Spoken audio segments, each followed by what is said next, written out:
Ya son las 6:38. Buenos días. Esta mañana aquí en Voto 24 nos acompaña el candidato a la presidencia de la República, Ricardo Lombana, por el movimiento Otro Camino. Hay reacciones inmediato. Esta mañana es importante, señor Lombana, ver cuál es su reacción a lo que ha ocurrido con el señor Ricardo Martinelli. Esto cambia en cierta forma la oferta electoral presidencial de cara al 5 de mayo. ¿Cómo toma usted lo que ha ocurrido? Buenos días a Tenógenes Dorcas y a toda la audiencia de Telemetro. Un gusto estar con ustedes esta mañana. Definitivamente que cambia el panorama, pero era como la crónica de una muerte anunciada. Ya se sabía que este iba a ser el final de este proceso largo y tortuoso que ha tenido el señor Martinelli. Y aunque se ha hecho justicia, porque tal como lo señalamos cuando se dio el fallo condenatorio contra el señor Martinelli, de que era tardío, pero era necesario que la justicia empezara a dar muestras de que está dispuesta a actuar, sea quien sea. Lástima que se dé tan cerca de las elecciones, ¿no? Porque definitivamente que, indistintamente que sea el señor Martinelli, siguen habiendo elementos de incertidumbre en torno al torneo electoral. ¿Cómo cuáles, señor Lombana? ¿Qué le preocupa? Me preocupa, en primer lugar, los cambios de reglas a última hora, los cambios de fechas de los debates, los cambios de metodologías en los debates, que haya candidatos que tengan casos pendientes y que la justicia debió haberlos condenado hace rato y debió haber actuado hace rato y sacarlos de la carrera hace rato, que lo haga tan cerca, evidentemente, aunque sea lo correcto, porque el señor es un corrupto y debe estar tras las rejas y devolver lo robado. ¿Incide esto en el voto del panameño, del electorado, la indecisión? Porque es lo que uno escucha en la calle. No está la gente todavía convencida por una propuesta en específico. Bueno, eso lo tendrá que decidir la ciudadanía. Lo que nosotros hemos planteado es que ya está bueno de incertidumbres o de decisiones que alteren el proceso electoral. Yo creo que la gente necesita certeza de quiénes son sus candidatos, cuáles son sus opciones, y eso es lo que la justicia y el Tribunal Electoral deben garantizar. Ahora bien, reitero lo dicho anteriormente, nosotros vimos la condena de Martinelli como un primer buen paso para que la justicia empiece a poner en su lugar a los corruptos. Pero Martinelli no es el único corrupto del sistema político de Panamá. Y ojalá esto sea el inicio de un proceso judicial o de un cambio de la justicia que lleve ante los tribunales, haga las condenas y exija la devolución de lo robado a muchos otros políticos que por muchos años han estado dentro del sistema sangrando los recursos que son para la educación, si usted gana la presidencia, para los medicamentos, para la seguridad y para muchas otras necesidades. Si usted gana la presidencia de la República el 5 de mayo, ¿cómo pudiese cambiar el orden de estas cosas? Porque usted se refiere específicamente a otros corruptos que hay ahora mismo. O sea, ¿de qué forma la justicia puede hacer que se haga justicia? O sea, ¿cómo cambiar el estado de cosas con la justicia? En primer lugar, es el ejemplo. Nosotros hemos presentado un plan que lo traje nuevamente para mostrarlo, el plan de gobierno que ya hemos publicado, donde están nuestras propuestas, pero en medio del debate presidencial ustedes vieron que una vez más nosotros no hablamos solamente, sino que hacemos. Nosotros renunciamos. Yo renuncié al fuero penal electoral. Yo estoy dando el ejemplo como candidato y futuro presidente de la República de lo que la ciudadanía está pidiendo, que no haya tratos especiales para nadie que esté involucrado en política y que la gente sea investigado como cualquier panameño de a pie. Esa es la primera propuesta, Atenógenes, que tú puedas liderar con el ejemplo, y por eso me despojé. Segundo, nosotros vamos a convocar a una constituyente y a una consulta. ¿Qué queremos que cambie en nuestra Constitución? ¿Qué nuevo orden de normas constitucionales queremos? Bueno, queremos eliminar los fueros y privilegios de las normas para que no puedan ampararse más nunca y los políticos sean investigados como cualquier panameño de a pie. ¿Eliminaría los blindajes? Esa propuesta. Por supuesto, la prueba idónea que ha blindado por 30 años a los diputados y no les permite que sean investigados porque hay que demostrar desde antes de presentar la denuncia prácticamente la culpabilidad. las normas que permiten que los diputados investiguen a los magistrados y los magistrados investiguen a los diputados, y aquí hay una complicidad enorme en los últimos 30 años porque se tapan unos a otros. Los requisitos para nombrar a los magistrados de la Corte Suprema de Justicia y las reformas judiciales que se pueden hacer desde la Constitución. La reducción del tamaño de la Asamblea, pasar de 71 diputados a tal vez 35, a tal vez 31. Limitar la posibilidad de que los presupuestos crezcan ilimitadamente, limitar la posibilidad de que aquí cada vez que te despiertes hay un nuevo corregimiento o un nuevo circuito electoral. Eso es lo que el pueblo está pidiendo, y a través de una constituyente acompañada de una consulta que le pregunte al ciudadano si quiere, por ejemplo, otra cosa más, la segunda vuelta electoral, entre tantas otras cosas que el ciudadano está pidiendo, eso nos permite, con una propuesta concreta, cambiar el estado de cosas para que más nunca, liderados por el ejemplo de un presidente que le está diciendo al país, yo me despojo de fueros porque yo no tengo absolutamente nada que ocultar. Lo dije en el debate presidencial. Un candidato hoy inhabilitado por corrupto, condenado y señalado por sus propios hijos. Una candidata muy cerca de ser imputada por casos de corrupción o de blanqueo o ligados al crimen organizado. 2 candidatos que en su momento se ampararon en el Parlacén o se ampararon en los fueros para no ser investigados por casos de corrupción que han estremecido al país y que han robado los recursos de los panameños. ¿Cuál es la propuesta de Lombana frente a ese sistema que crea un blindaje para que los políticos se roben la plata de las medicinas, de las calles, de la seguridad, de las escuelas que no están listas, y eso no ocurra más nunca? Uno, liderar con el ejemplo. Yo renuncié. Yo pregunto, ¿qué otro candidato presidencial ha renunciado a sus fueros y privilegios y le ha dicho al país, yo no tengo nada que ocultar sobre ningún tema? Y segundo, hacer una constituyente prometida en los últimos 30 años, pero no cumplida por nadie, para cambiar el orden de las cosas y empezar un nuevo orden jurídico en este país, claro, para atender lo que el ciudadano está pidiendo. ¿En qué tiempo? Porque aquí hay algo importante. Estamos hablando de 8 candidatos, estamos hablando de que el voto en este momento, cuando usted le pregunta al panameño de a pie, como decimos, pues en distintos momentos, no está todavía decidido. Se está hablando de que incluso pudiese ganar el próximo inquilino del Palacio de las Garzas hasta con un 20-25%, ni siquiera el 33%, que ha sido lo que ha ocurrido en los últimos años. Se necesita para eso hacer consenso, para poder llevar todas sus propuestas realmente a la práctica. ¿En qué tiempo piensa usted? Porque cuando se llega a la presidencia de la República, lo primero que se ve es todo lo que ha dejado la administración anterior, y entonces comienza aquí, ¿qué sí puedo hacer, qué no puedo hacer? Y lo que hemos visto tradicionalmente es que es muy poco los cambios que se pueden hacer precisamente por todo el tema burocrático, porque no se hacen los cambios en el momento en que hay que hacer esos cambios. Yo pienso que los cambios no se han podido hacer por falta de voluntad y porque hemos tenido presidentes que han preferido pactar con los corruptos y con los delincuentes antes que escuchar a un pueblo. Una de las propuestas que nosotros vamos a implementar es la segunda vuelta electoral, para que a partir de las nuevas elecciones no pueda haber un presidente electo por 22%, ni por 25%, ni por 30%, y los panameños puedan ir a una segunda vuelta con los 2 candidatos más votados y elegir un presidente por mayorías, y además, en términos de debate, poder ver a 2 candidatos, a los 2 principales, debatiendo sobre sus ideas para el país, y no a 8 o a 9 con tiempos muy limitados. Segundo, los consensos. Yo me pregunto, ¿cuáles consensos? ¿Usted cree que hay que llegar a consensos para eliminar los auxilios económicos a los políticos, por ejemplo?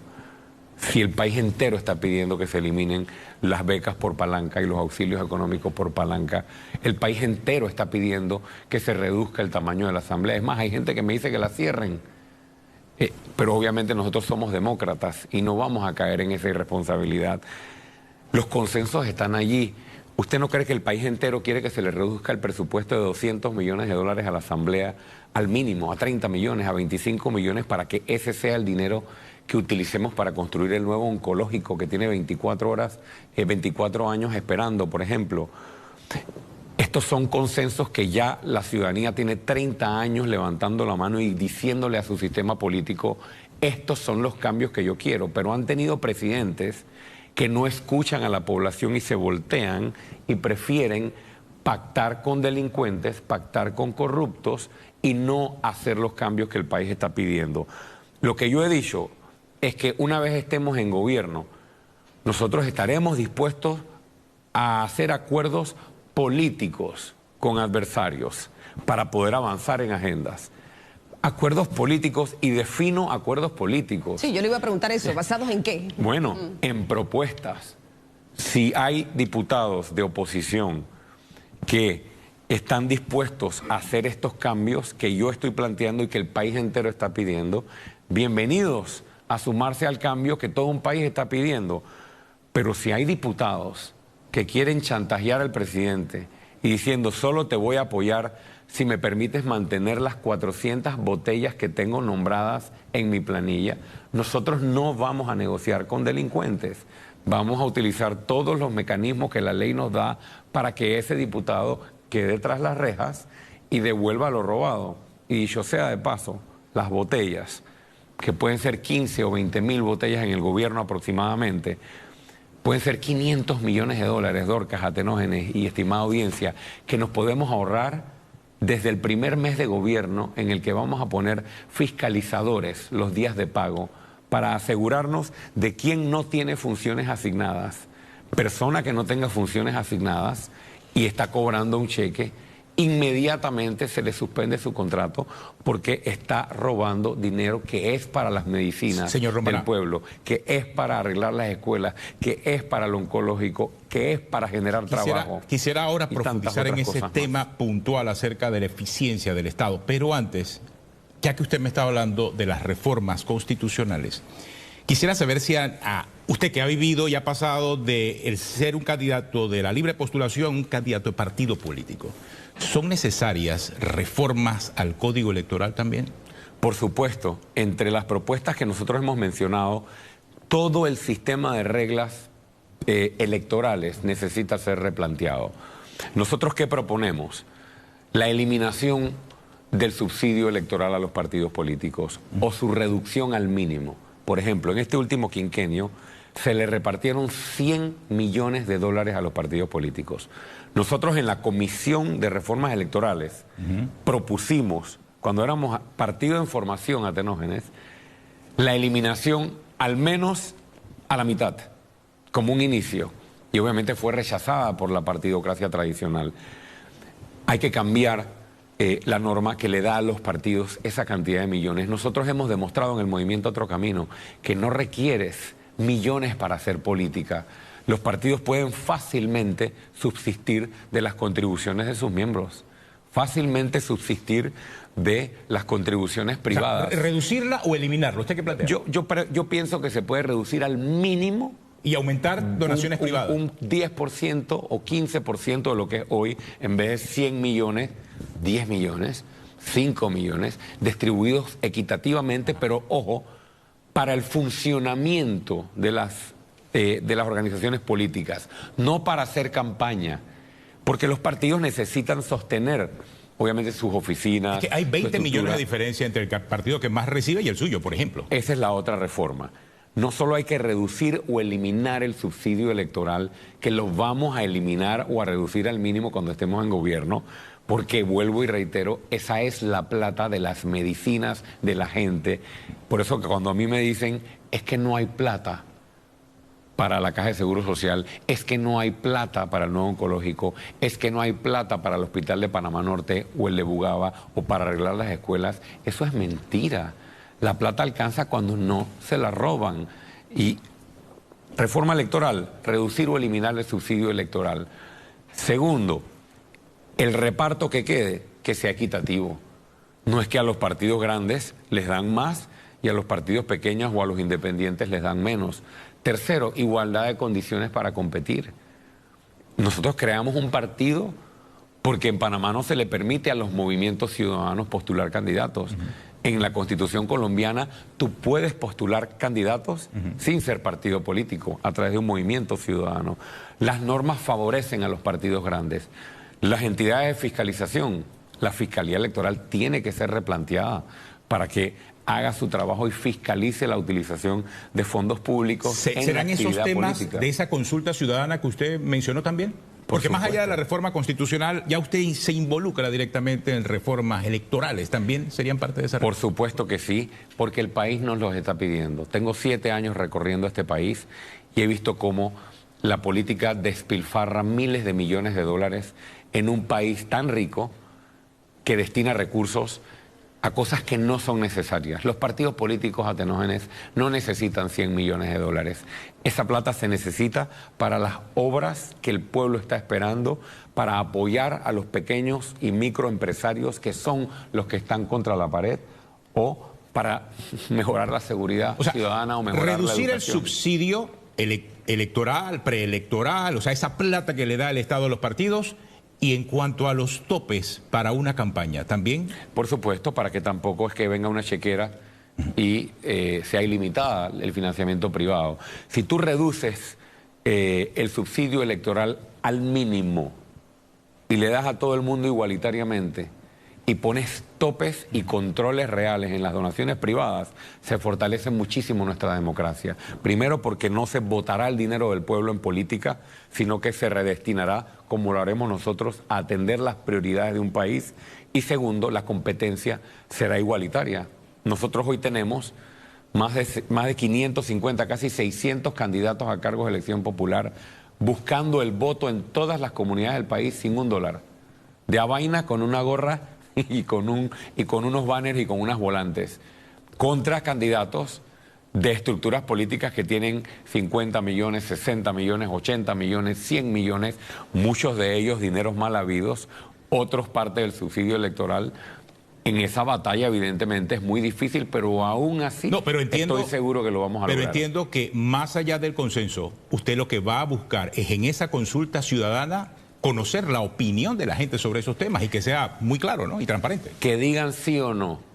¿Quiere que la asamblea la cortemos a la mitad? ¿Sí o no? La gente va a decir sí. ¿Quiere una segunda vuelta electoral? La gente va a decir sí. ¿Quiere que le corte el presupuesto a la asamblea? La gente va a decir sí. Y después de eso una constituyente paralela. Eso nos dará toda la legitimidad popular para entonces ir a la constituyente y que nadie venga con el cuento de que no hay consenso o de que Lombana quiere imponer.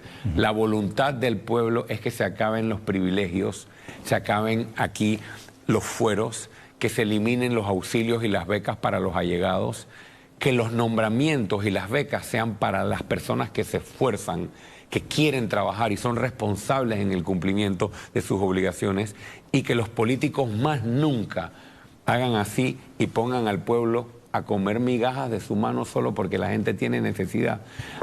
Empieza el año escolar, Atenógenes. Hasta las plazas de los docentes se definen por si estás inscrito o no estás inscrito. Voy ahora en el partido de gobierno. a la parte de la eficiencia del Estado. Hubo una mención que usted hizo en el debate y quizás pasó desapercibida, y es que usted y su equipo ha identificado 4.000 millones de dólares en notarías y gastos en la Asamblea. Nos habló hace unos minutos de 15.000 millones, o sea, ¿a cuánto asciende? No sé si esos 15.000, esos 4.000 están dentro de los 15.000, ¿a cuánto ascendería el total de esa ineficiencia del Estado? Mire, no es justificable en lo absoluto, para cerrar el tema de la educación, no sé si lo vamos a hablar más adelante, que hasta las plazas de los docentes quieren ser mejores. La mayoría de los docentes trabaja con las uñas. Pero ¿qué pasa? Se esfuerzan, se forman, compiten y no se ganan las plazas los más calificados, sino el que tiene que ir a lamerle las botas a un diputado que lo recomiende. ¿Cómo vamos a transformar la educación y cómo vamos a motivar a los docentes si tienen que estar arrastrándose frente a un diputado para poder conseguir una plaza? Estamos secuestrados y el país requiere liberarse de ese secuestro. ¿Qué ha hecho nuestro equipo y qué vamos a hacer? Hemos identificado cerca de 4.000 millones de dólares en gastos innecesarios hoy, que los vamos a cortar de raíz. Yo te mencioné algunos. Las botellas pueden ascender a 500 millones de dólares aproximadamente. Tendremos la certeza cuando entramos. Se van el primer mes de gobierno. Y se van porque eso es un delito, y se van porque la botella cobra $1.000 se queda con 100 y le devuelve 900 al diputado que lo nombró. Los utilizan.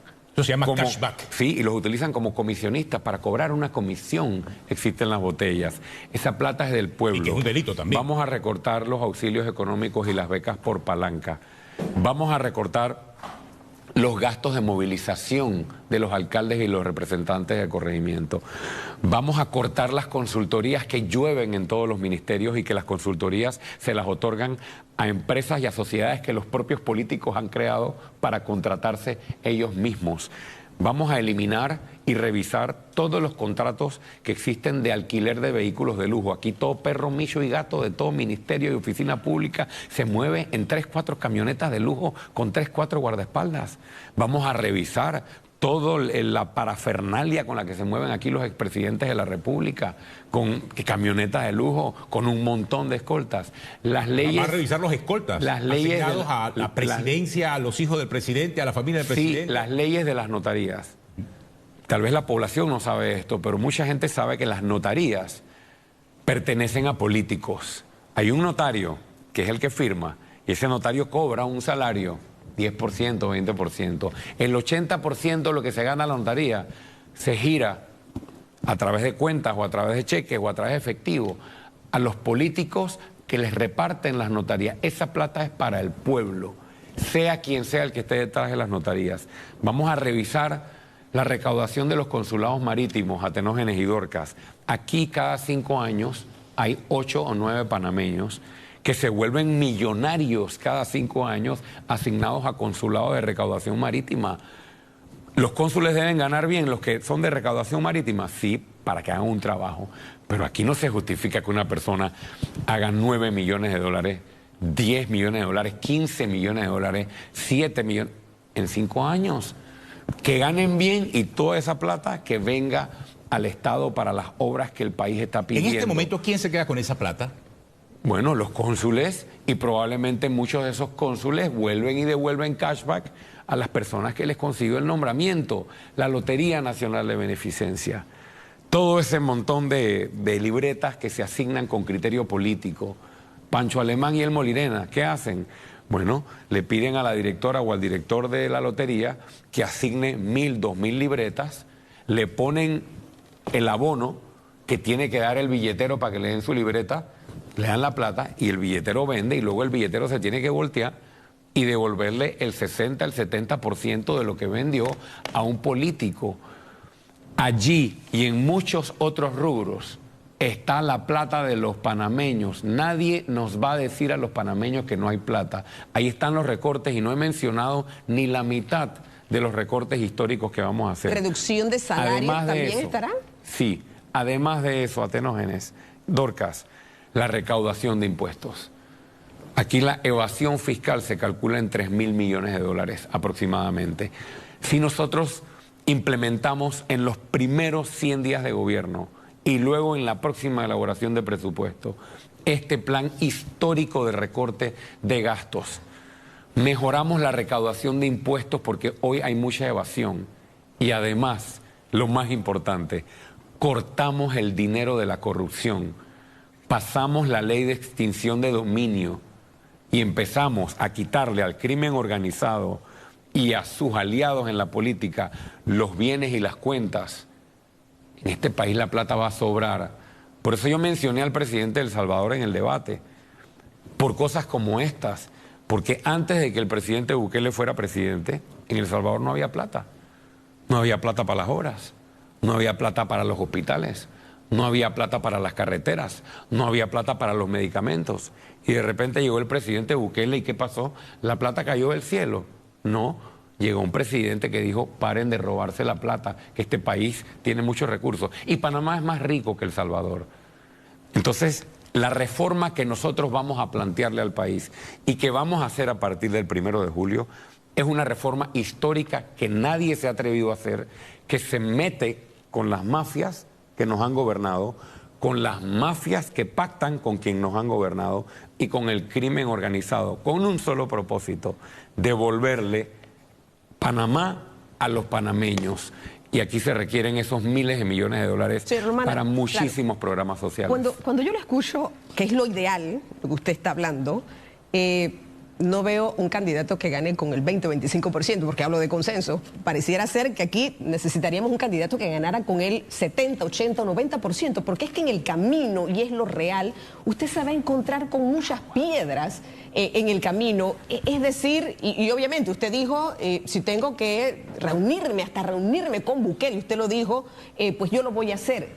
Lo que quiero decir es que ¿de qué manera y en qué tiempo usted está hablando de todos esos cambios cuando, por ejemplo, cuando estamos hablando de reformas al código, que es lo que usted está planteando, eso no lo decide el Ejecutivo? Usted tiene que ir a la Asamblea y en la Asamblea falta ver cómo va a ser la conformación. Es decir, todo no se le va a dar en bandeja de plata. A lo que quiero oír, ¿cuántas de las cosas que usted está prometiendo al final del camino, en el tiempo de su administración, se van a poder cumplir? A eso me refiero específicamente. ¿O qué métodos utilizaría usted para que esas cosas en un corto tiempo se llevaran a la práctica? Mire, primero que todo, nada de lo que yo estoy proponiendo está fuera del periodo de los 5 años. Lo vamos a hacer. Muchas de estas cosas en los primeros 100 días de gobierno. Otras que dependen del nuevo presupuesto, a partir del nuevo presupuesto, y las que dependan de la aprobación de la Asamblea en el momento en que la Asamblea las apruebe. Te pongo un ejemplo. Para yo renunciar a la partida discrecional de la Presidencia de la República, que la voy a eliminar, no necesito pasar por ninguna Asamblea, ni necesito el consenso de nadie. Simplemente necesito dejar de utilizarla y en el próximo presupuesto que se elimine esa partida. Para eliminar el despacho de la primera dama, que se va a eliminar, y eliminar otras instituciones o fusionar otras instituciones que se van a eliminar, ya tenemos los proyectos de ley redactados. Para eliminar las botellas, yo no necesito pasar por la Asamblea. Esos son 500 millones de dólares así. El nuevo oncológico cuesta 450 millones de dólares. Aquí se gasta en botellas más de 500 millones de dólares en plata que se roban. El primer día de cobro, inmediatamente se suspenden todos los contratos de todas las personas que no tengan funciones asignadas para redestinar esos recursos a las obras que son prioridad. Hay muchas de estas medidas para las cuales no se requiere la legislación o no se requiere pasar por la Asamblea. Ahora vayamos a las que sí tienen que pasar por la Asamblea. Vamos a hacer la consulta no requiere pasar por la Asamblea.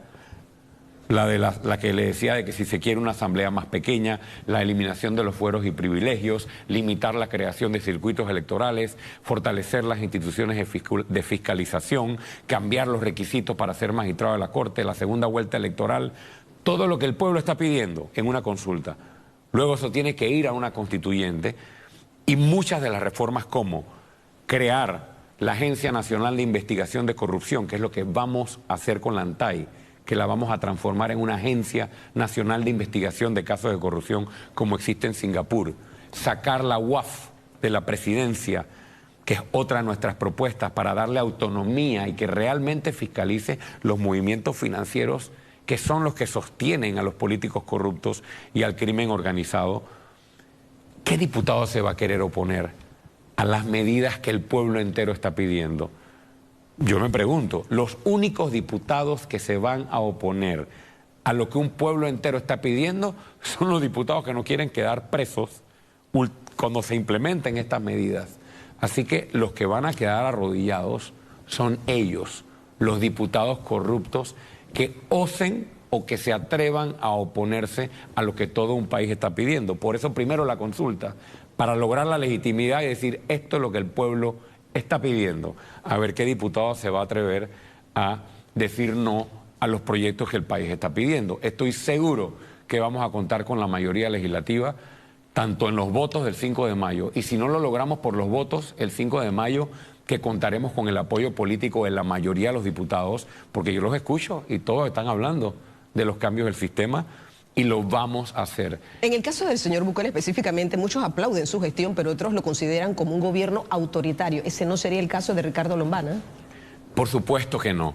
Yo soy un demócrata. ¿Qué puede ser más demócrata que ir a una constituyente? Que ir a una consulta y preguntarle a todo un país, ¿quiere usted, ciudadano, reducir el tamaño de su asamblea, reducir las botellas, eliminar ministerios, cortar el número de corregimientos, de circuitos electorales, reformar la justicia para que funcione, eliminar los fueros.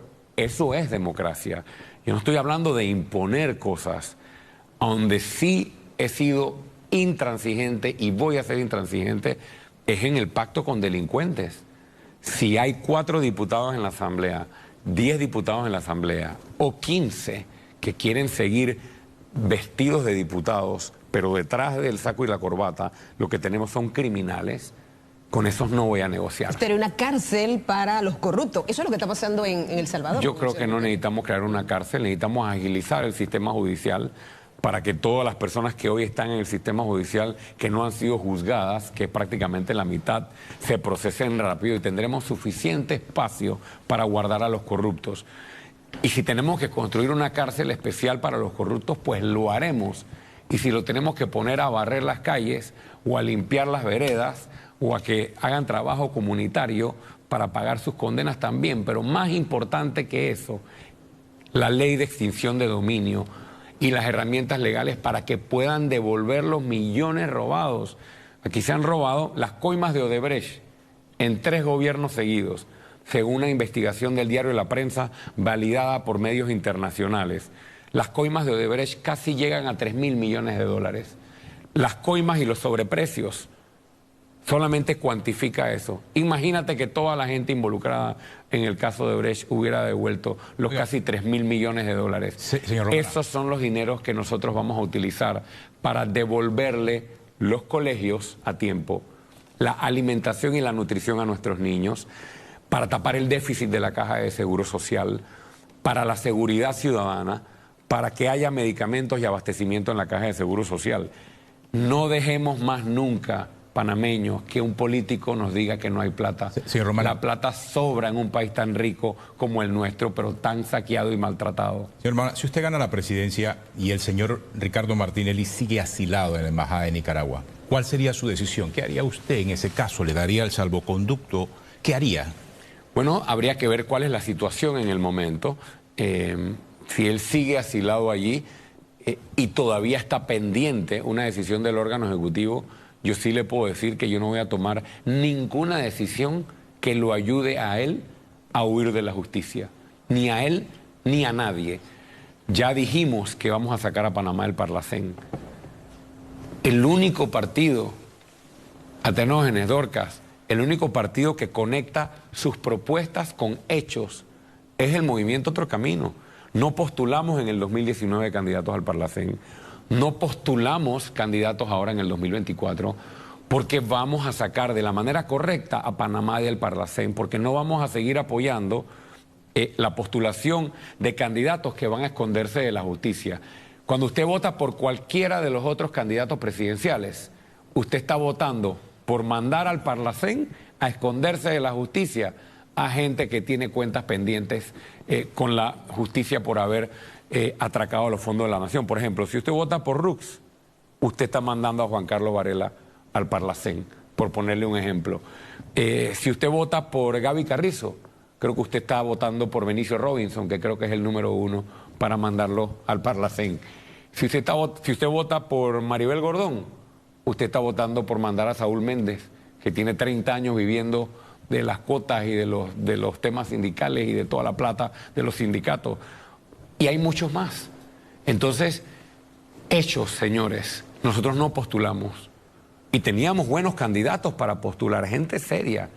Pero ¿qué beneficio nos trae el Parlacén? Nos cuesta casi 3 millones de dólares, que también los necesitamos para las obras que son prioridades para un país. Una última pregunta, y que debió ser la primera. Su estado de salud. ¿En qué condición de salud se encuentra usted en este momento? La última información que usted mismo reveló era que estaba padeciendo de cáncer de próstata. ¿En qué situación de salud se encuentra? Gracias por la pregunta. Estoy bien. He sido bendecido, Atenógenes, por Dios, por un diagnóstico temprano. El cáncer que me detectaron de próstata está en su etapa más temprana que se puede detectar. El menor grado de agresividad posible y totalmente encapsulado. Es decir, ninguna amenaza para mi salud. ¿Debe operarse? Ni para mi vida. Tanto así que no requiero ni tratamiento ni cirugía. La recomendación de los médicos es lo que llaman seguimiento activo. Cada 6 meses debo hacerme una prueba simplemente para asegurarme que los indicadores sean los mismos. Gracias a Dios ha sido así y estoy en el máximo de mis capacidades físicas, mentales, emocionales y espirituales para ganar las elecciones y para liderar como presidente de la República el cambio histórico que este país merece para devolverle el país a los panameños. Gracias, señor Lombana, por acompañarnos. Señor Ricardo Lombana, presidente del Movimiento Otro Camino, candidato a la presidencia de la República también del Movimiento Otro Camino. Son las 7:13. Vemos qué ocurre en el mundo con Liliana Pérez.